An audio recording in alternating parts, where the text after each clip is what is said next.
नमस्कार, आप सभी को मेरे चैनल पर बहुत बहुत स्वागत है और हरितालिका तीज की बहुत बहुत शुभकामनाएं मेरे तरफ से। हरितालिका तीज आप लोगों को बहुत फलदायी हो, बहुत शुभ फल प्राप्त हो आपको, ऐसी कामनाओं के साथ चलिए वीडियो शुरू करती हूँ। हरितालिका तीज का व्रत बहुत ही शुभ माना जाता है। यह पर्व हर साल भाद्रपद माह के शुक्ल पक्ष की तृतीया तिथि को मनाया जाता है। इस दिन लोग शिव पार्वती की पूजा करते हैं। ऐसा कहा जाता है कि इस व्रत को करने से सौभाग्य की प्राप्ति होती है। वहीं इस दिन गर्भवती महिलाओं को व्रत रखना या रखते समय किन किन बातों का ध्यान रखना चाहिए, इसके बारे में जानते हैं। हरितालिका तीज का पावन त्योहार आने ही वाला है, यानी कि कल है।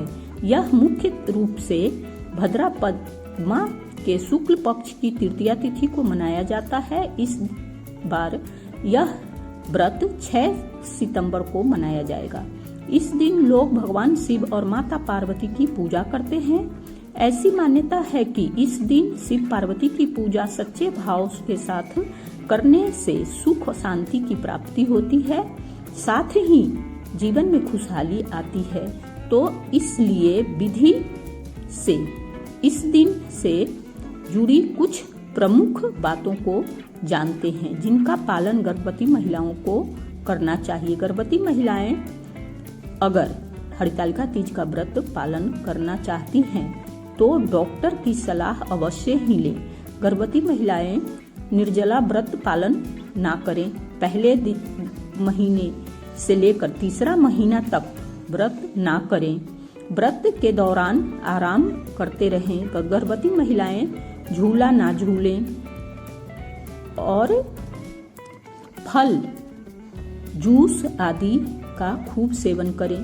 यह साल अवश्य ही मनानी चाहिए हर गर्भवती महिलाओं को, क्योंकि महिलाएं बड़ी जिद्दी टाइप की होती हैं और व्रत रखने में आगे रहती हैं। तो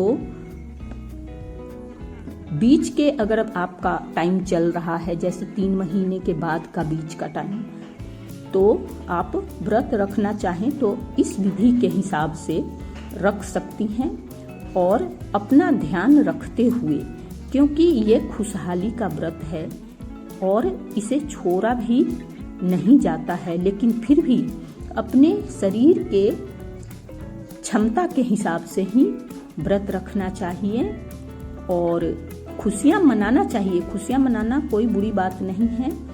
खूब सजना संवरना चाहिए, सच्चे ध्यान से पूजा करना चाहिए। पूजा करने के लिए कोई बात नहीं, लेकिन अगर आप सक्षम नहीं हैं तो पूजा करके, और चाहें तो आप जल वगैरह, जूस वगैरह ले सकती हैं।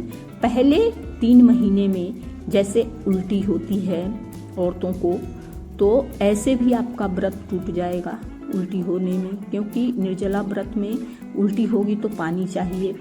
तो इसलिए आप पहले तीसरे महीने में ना ही रखें तो अच्छा है। और बीच के 3 महीने, क्योंकि 9 महीने का टाइम होता है,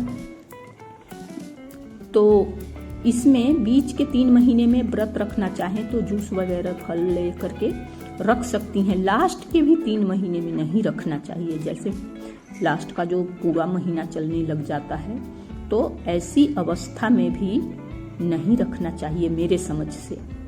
अगर आप सक्षम हैं तो आप अपने हिसाब से काम कर सकती हैं या सोच समझ करके रख सकती हैं, लेकिन मेरे मानना है जहाँ तक के कि नहीं ही रखने में बेहतर होगा। और अपना ध्यान, स्वास्थ्य का ध्यान रखते हुए व्रत रखना चाहिए, क्योंकि भगवान ये नहीं कहते कि भूखे रह करके मेरा व्रत रखो। अगर ऐसा होता तो जितने भिखारी घूम रहे हैं दुनिया में, उन सबको भिखारी होना ही नहीं चाहिए था, अगर भगवान भूखे रह करके खुश होते। तो इसलिए अपने शरीर की क्षमता का ध्यान रखें और खुशियां मनाएं। खूब सजे सवरे, सजने के लिए तो कोई परेशानी नहीं है। अपने पति की क्षमता के हिसाब से सजें। ये भी नहीं कि हमारा पति अगर 5 रुपया कमा रहा हो हम उससे 50 का डिमांड करें, तो ये भी ठीक नहीं है। तो ये थी आज की जानकारी गर्भवती महिलाओं के बारे में और हरितालिका तीज के बारे में। तो आप लोग ज़रूर इसका फॉलो करेंगे और वीडियो में आखिरी तक के बने रहने बहुत बहुत धन्यवाद।